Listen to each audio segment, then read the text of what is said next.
Hello. There were some questions about homework problem number 7 on section 7.3 from Infinity. So I want to go over a couple of things about it that made it stood out from some others.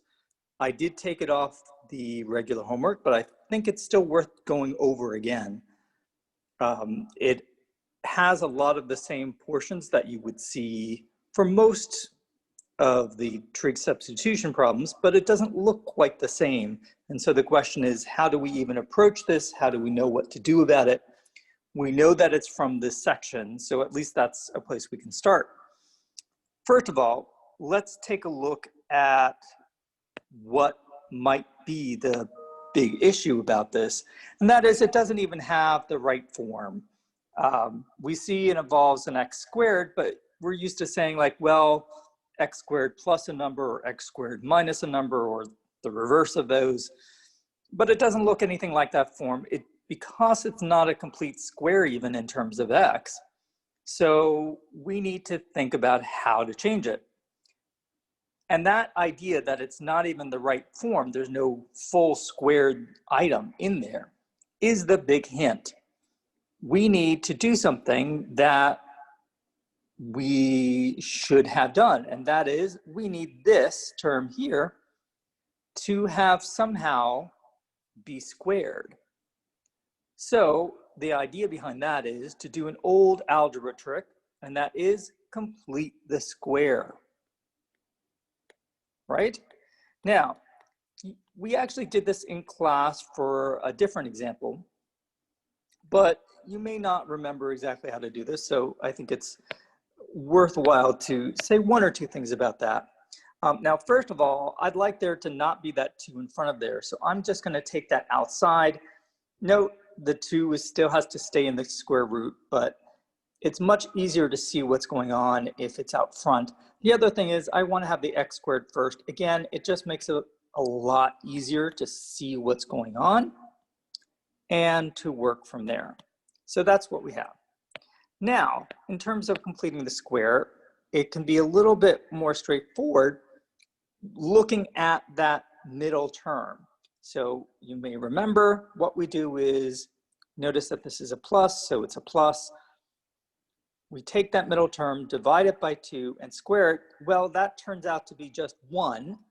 If we add the 1, we also have to subtract the 1. And notice all of this is still underneath the square root.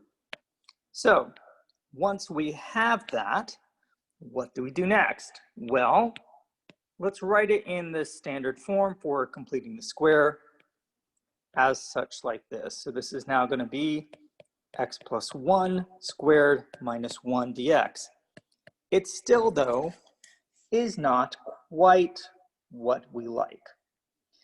By that, what I'm talking about is this x plus 1 term that you see there. It clearly is not what we really would like to see, right? What we would like this is to be just a variable, nothing else besides that. Well, okay, well, the way we can get around that is by saying, let's let u equal x plus 1, and then we can have du equals dx. So by putting that in there, what that allows me to do is 1 over the square root of 2 integral 1 over the square root of u squared minus 1 du. So this is sort of like an extra piece that we don't usually have because most of the problems we deal with don't have this extra work. So now what we have is a pretty standard trig substitution problem just with an extra number out front. So you might remember, okay, how do we actually deal with that? At this point, the standard substitution, do u instead of x, but because of the order, it's u squared minus a squared. A is equal to 1, so u is going to be secant theta. Du is going to be secant theta, tangent theta, d theta.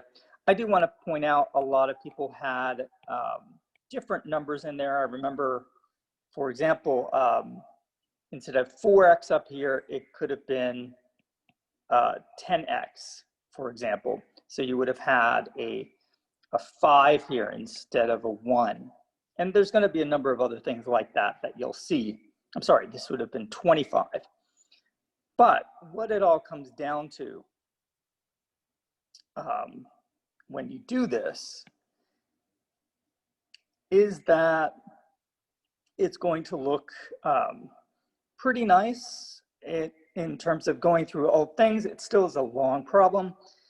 At the very end, you will still have to do quite a bit more work, as we can see. So it's kind of the standard thing. I'm not going to go through the whole process here, but what you will see once you do it equals just doing the trig substitution.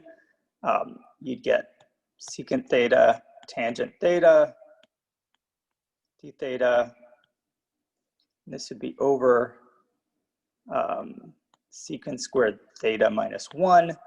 Once you simplify this, and I'm not including every step, you would just get secant theta. Now remember, this is one of those standard forms. I said I would give this to you actually if it came down to on a test, but you might want to remember it, memorize it anyway. So it's natural log of secant theta plus tangent theta. And we cannot forget the plus c because we don't have limits of integration. Thank goodness for this particular case. All right, the secant theta is pretty much taken care of. We already have that. That's going to be equal to u, which is, if I am remembering correctly, it is going to be equal to x plus 1 in this particular case. The tangent theta, that's where that right angle triangle is going to come into play. And I'll write the right angle triangle for you, but oops, let's go back for a moment. I forgot this is actually u and 1 and square root of u squared minus 1 on the 3 sides. Remember, this is by the u and the 1 come from just how it is with the sides of a triangle. This is Pythagorean theorem. And that's how you're going to get the tangent theta there. Again, and substituting that back in really quickly, what you're going to end up getting out of it,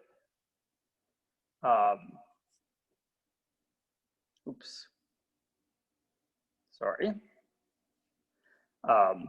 is something that's going to look like, oops, I believe this is going to be u, and this is going to be square root of u squared minus 1.